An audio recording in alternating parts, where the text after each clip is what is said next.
नमस्कार, मेरे साथ इस समय कमलाकांत त्रिपाठी जी हैं जिन्होंने विनायक सावरकर नायक बनाम के पुस्तक लिखी है प्रतिनायक।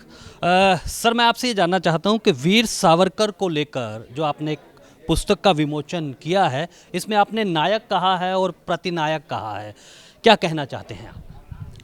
ये जो विवाद है उनको लेकर के नायक या प्रतिनायक थे, मैंने इसको सिद्ध किया है कि ऐसा कुछ भी उन्होंने नहीं किया कि उनको प्रतिनायक कहा जा सके। और नायकत्व के लिए उन्होंने ऐसा बहुत कुछ किया है जो उनको, जितने नायक हमारे इतिहास में हैं, भारत के आज़ादी के इतिहास में, उन सबसे ज़्यादा महत्वपूर्ण, साहसी और दूरदर्शी थे। मातृभूमि को लेकर उनकी बहुत चर्चा आज भी हुई और लगातार हो रही है कि जो मातृभूमि के प्रति उनका प्रेम था। दूसरा, जाति के बंधन को तोड़ना चाहते थे, सामाजिक कुरीतियों के खिलाफ भी लड़ते थे। लेकिन इतना बड़ा रोल, इतना विराट व्यक्तित्व, लेकिन इतिहास ने उनको गलत ढंग से परिभाषित किया गया, इसकी क्या वजह मानते हैं आप? इतिहास कौन लिखता है?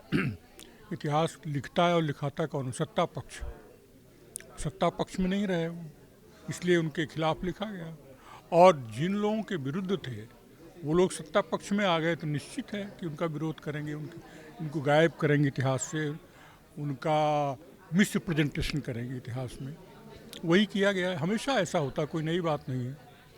सावरकर के बारे में जो आपने दृष्टिकोण रखा है वो लोगों तक पहुंचे, जन जन तक पहुंचे, इसके लिए क्या प्रयास है? क्योंकि आपका पहले भी उपन्यास पाई घर काफ़ी चर्चित रहा था। 1857 की जो क्रांति की बात कही थी कि उसकी सबसे पहले वीर सावरकर ने ही उस पर मोहर लगाई थी।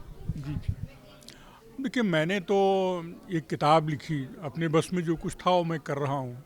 उसका विमोचन यहाँ हुआ, आप लोगों के बीच में, आप लोगों को मालूम पड़ा।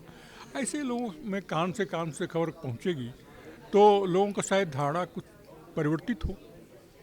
और जो लोग उनके ध्रुव विरोधी हैं उनसे तो मैं कोई आशा नहीं कर सकता। उनको तो करना ही है, वेस्टेड इंटरेस्ट है उनका। जिसका वेस्टेड इंटरेस्ट है उसका कोई विचार नहीं होता, वो केवल अपने काम के लिए विचार रखता है। तो मैं उनसे कोई आशा नहीं रखता। लेकिन जो ओपन माइंड के लोग हैं, अगर वो किताब पढ़ेंगे, निश्चित रूप से उनको सच्चाई मालूम होगी अपने देश की और सावरकर की भी। सावरकर जी को भारत रत्न मिले क्योंकि एक बार भी उनकी सिफारिश की गई थी, लेकिन तत्कालीन राष्ट्रपति के आर नारायण ने ठुकरा दिया था। आप क्या चाहते हैं, क्योंकि आपने उनके पूरे व्यक्तित्व को रिसर्च करके खंगाला है और फिर अपने सोच से, अपने विचार से उसको गढ़ा है? देखिए, जिन लोगों को भारत रत्न मिल चुका है, उनको देखते हुए अगर उनको भारत रत्न दिया जाता है तो उसके साथ न्याय होगा, भारत रत्न के साथ न्याय होगा, सम्मान के साथ न्याय होगा। लेकिन मैंने कभी राजनीति में कभी भाग नहीं लिया, इसलिए राजनीतिक प्रश्नों पर मैं कोई सवाल नहीं, जवाब नहीं देना चाहता। जी, बहुत बहुत शुक्रिया। ये थे कमलाकांत त्रिपाठी जी जो कह रहे थे कि वीर सावरकर को अगर भारत रत्न मिलता है तो भारत रत्न की अहमियत, भारत रत्न की प्रतिष्ठा जो है वो बढ़ेगी। तो आज के लिए बस इतना ही और आप बने रहें ब्रॉडकास्ट मंत्रा के साथ।